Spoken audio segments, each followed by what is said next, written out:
Hello and welcome to Irresistible You, Ignite Your Passion and Purpose. I'm your host, Karen Seltz, also known as the Uncensored Self-Love Coach. On this episode, we're going to dive into a topic that is very difficult for many people. We're going to talk about mental illness and how it affects people. Basically, I'm going to share with you my story of how mental illness showed up in my life. I suffered from clinical depression and addiction, and at some points in my life, also anxiety. So I'm going to just be diving into those stories. And my intention of doing this is to be one of the people that is shining a light on this subject that is often overlooked. People sometimes have shame or embarrassment to talk about their own issues with it or issues that they're facing with loved ones who are going through this. So my my reason for sharing my story is to show people they're not alone, and then also to give them permission to share their own stories with people that are safe. Now, I'm not saying go shout it from the rooftops, because not everybody has the capacity to handle it. So find some safe people and start to share little bits and pieces of your story. That's part of my overall arching message with the self-love that I teach. So let's just dive in. Wanted to start out with a couple of statistics that really blew my mind. So May in the United States is National Mental Illness Awareness Month. And I thought, what better time than to share my own story with this stuff? So in 1996, I was in a car accident, and it was a front end collision, but I didn't see it coming. And at that point, I suffered some soft tissue damage, and I lost everything that I associated with my identity. So I used to be super duper physical, and I am again, but that was my identity. That's all that I thought I was this physical body. I didn't realize there was more to me than that. So if you ask me, okay, what do you like to do? I would say, I like to run. I like to lift weights. I like to box. I like to play tennis. I like to hike. So every single thing pretty much was physical for me. And then the other thing that I associated with my identity was I was really smart. I was quick-witted. I was smart. I was always like the top student in every class. And when I hit my head, my memory went was shot. So I was kind of stupid and I couldn't move anymore. So I'm like, well, who am I? So I really, really started to suffer. And I was suicidal for quite a long time. And I remember talking to my mom on the phone. I was recently married, only about a year into my marriage. And my mom said to me this quote: "If you don't get your shit together, your husband's going to leave you." Now, I don't need to tell you this, that didn't help my depression. It made it much worse. I'm like, well, she didn't understand. It's not like she meant to be mean. She just didn't get it. It wasn't a physical illness you could see. It wasn't a diagnosis like cancer or, some kind of other disease, but it was severe. And it took a while to get past that. And I went on a couple of antidepressants, and over the years they switched, and they worked to control the suicidal thoughts. But I was always at this like low level sadness, and I was so afraid of being sad that I would push it away. So anytime I felt any type of sadness, I was so afraid it would take me down that spiral to the suicidal ideations again, that I would avoid it. And that's how I started getting into different addictions. So at the time, I was married with no kids. We were dinks, dual income, no kids. And so I developed an addiction to shopping. So when I would be working and I was in sales, somebody would not show up to an appointment, I would go shopping. I'm like, oh, I could fill this time. And I started accumulating, not debt because I had enough money to pay off, but my credit card bill was pretty high every month. I just happened to have the means to pay it off every month. So that behavior continued until I had kids. And I was still on the antidepressants until I decided to get pregnant. And then I went off. And at some point, when after I had my second child, my abandonment issues that I didn't even know I had from my childhood got triggered.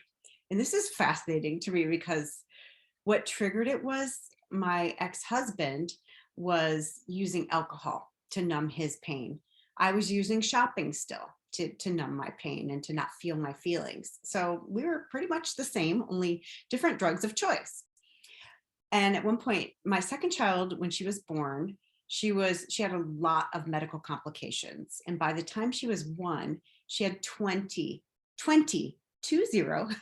different medical specialists for all kinds of different things. And she was about to have this major surgery where they took like a quarter of her skull out of her head. So it was a neurosurgeon and a plastics guy, and they were going to reform the skull and put it back in. And I was freaking out. I was so anxious. And right before this surgery, my nanny, who worked 2 days a week when I worked, she was the only one I really felt like was on my team and I could count on her, and she loved us. And I just felt supported by her. She quit with no notice and I just crashed. I went into this depression that is probably was my worst one. I was crying and I couldn't work and I'm like, I couldn't even function. And it was right before my daughter's surgery that I went for a massage, and it was at a regular legit place. And I happened to get a man. And at that point, I was so resentful. I was so angry with my husband that I had just shut off all things sexual. So we weren't having sex. I wasn't masturbating. So I had like no outlet. And when this man, this massage therapist, touched my body, I'm like, whoa, hello. Oh my gosh, I have a body and it is responding to this touch. And a little while later, I started to act out sexually with this massage therapist. And so what happened was when he wasn't available, when I thought I wanted to have sex, I thought, well, what else can I do here? So I started adding lovers. And at the time, I felt so powerless in my own life. You know, I had this little daughter. She was, 3 pounds, 7 ounces when she was born, and she had all these medical issues. And I had no power in my life, nothing. Like I was like at her whim. And I had another child too that was older, a little older than her. And I had this husband that was not emotionally present. He was physically there, but he was drunk and not emotionally available. And I wasn't either. I mean, let's be honest, I wasn't emotionally available, or else I wouldn't have attracted him. So my brain, I equated acting out sexually with survival, because I thought, if I don't do this, if I don't have some type of escape, I'm going to kill myself. I can't handle this. And I was mad at God. I'm like, everybody says like, oh, God only gives you as much as you can handle. And I'm like, that's crap. I can't handle this. So I started using this behavior to self-soothe, but it was also the behavior of acting out sexually. It was also a way that I felt powerful because I was in charge of this. I was in charge of who I had sex with, when I had sex, how I had sex, everything. I was in charge of it. So I felt like I had some power in my life. And I started leading this double life. So at home, I was like, Miss Mom, and cooking and cleaning and working and doing all the things. So on the outside, I looked perfect, right? Can anybody relate to that? So I was wearing a mask, and little did I know it was about to freaking crumble. Everything was about to come crashing down. So at some point too, after my second daughter was born, I went back on antidepressants, and I went on a second antidepressant. So I was on 2 at once. So acting out, as you can imagine, has its risks, right? So I'm meeting strangers essentially for sex. And at some point I contracted an STD. So I felt like, oh, I have to tell my ex-husband, because at that point we were having sex again. And so I told him, and he, as you can imagine, was quite angry, and his world came crashing down, because prior to us having kids,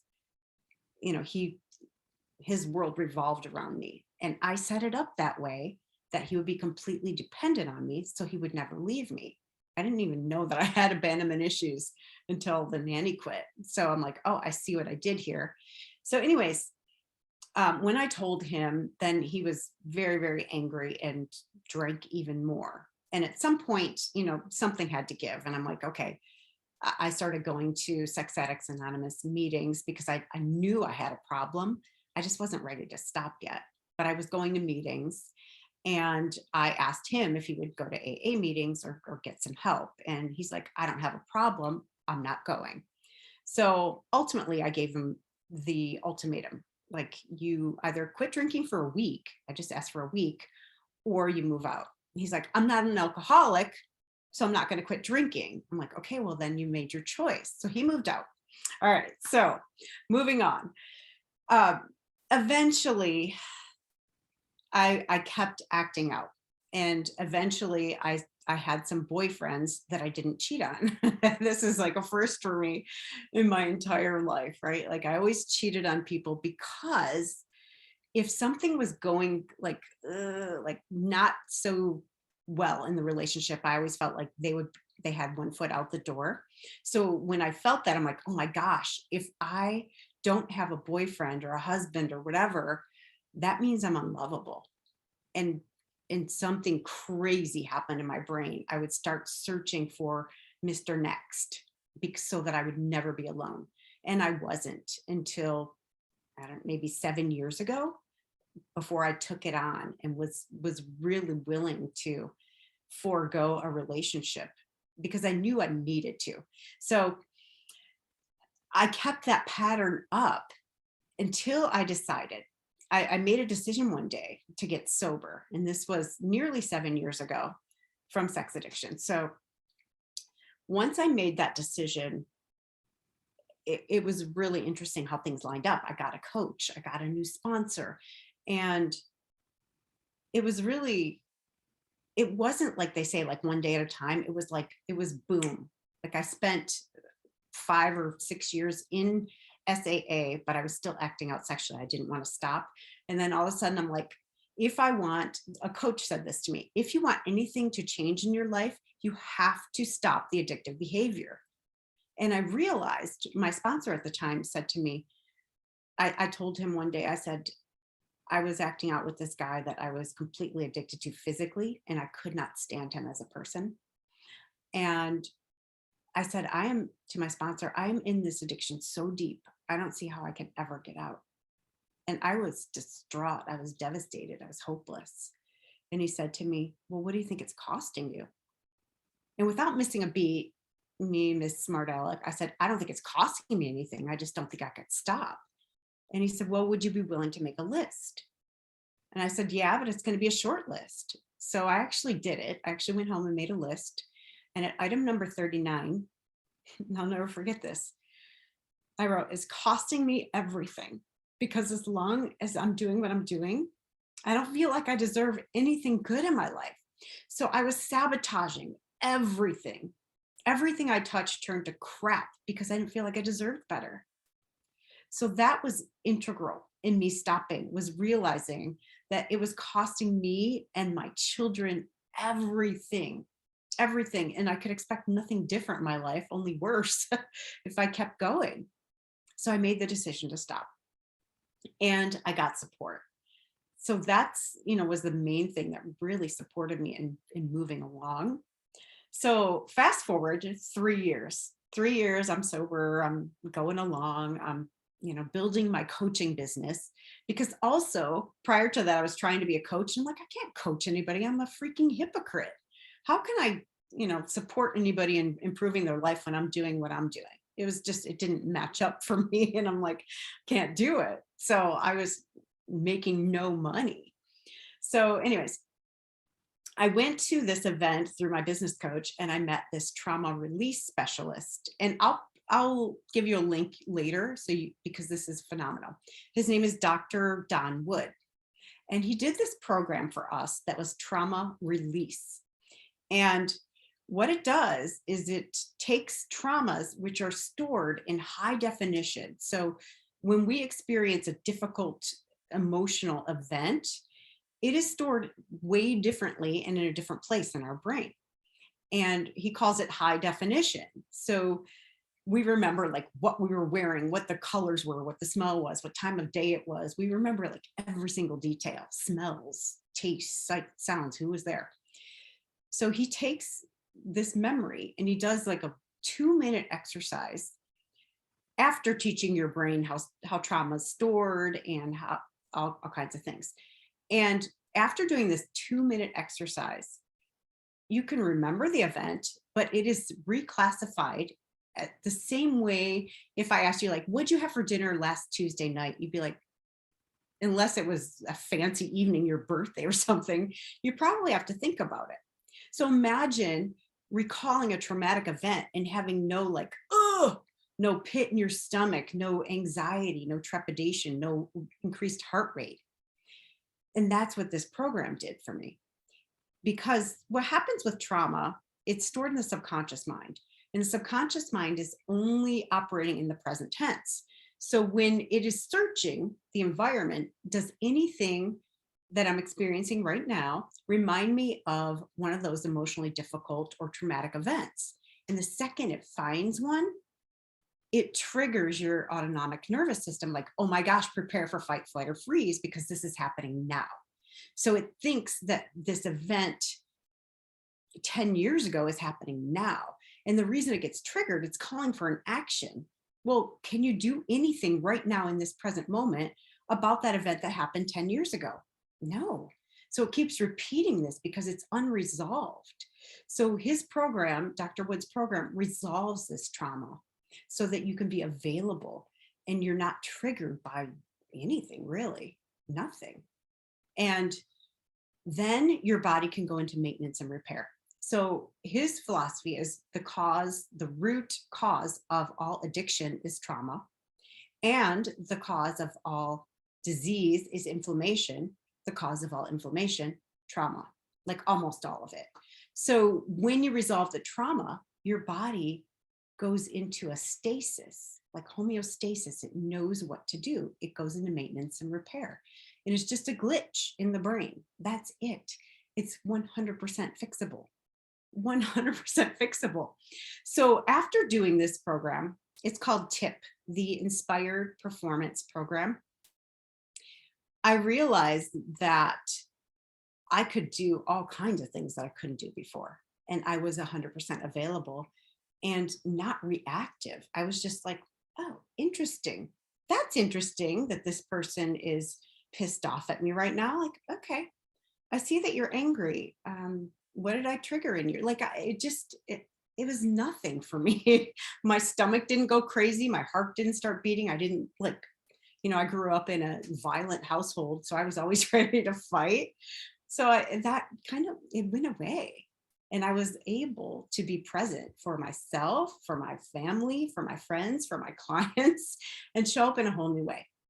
And through this, after that program, it's a 4-hour program, I started doing the meditations that go along with it, and they're about 10 minutes. And after that like 21-day period, I went back to my psychiatrist and I'm like, I don't think I need meds anymore. So I started working on phasing them out. And I think it took me maybe 6 months to get off of them because I was on a really fun one that causes dizziness if you go off too quickly. But I got completely off of them. I was also on Adderall for ADD. My attention was all over the place. Well, of course it was. I was always looking for threats. So, I couldn't focus. So after that, I could focus. So I'm off of the Adderall. So I don't take any of those drugs anymore. And I'm not saying don't take them, because if you need them, please take them. There's no stigma there at all. And I'm saying that this program gives you an alternative. And if you look at the statistics on mental health, I think this is also fascinating. 21% of Americans suffer from some type of mental illness, which equates to around 60 million people in America suffer from depression. 53 million suffer from anxiety. 21 million suffer from substance, at least one addiction.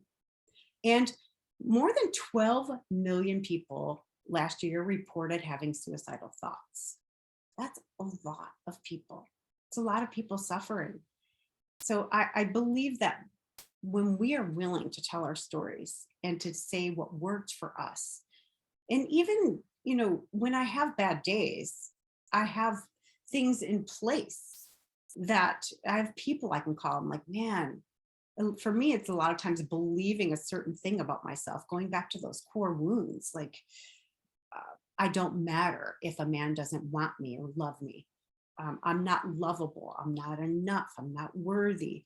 Those things still get triggered sometimes. And if I haven't gotten enough sleep, for example, or I'm not eating right or not exercising, they can take hold.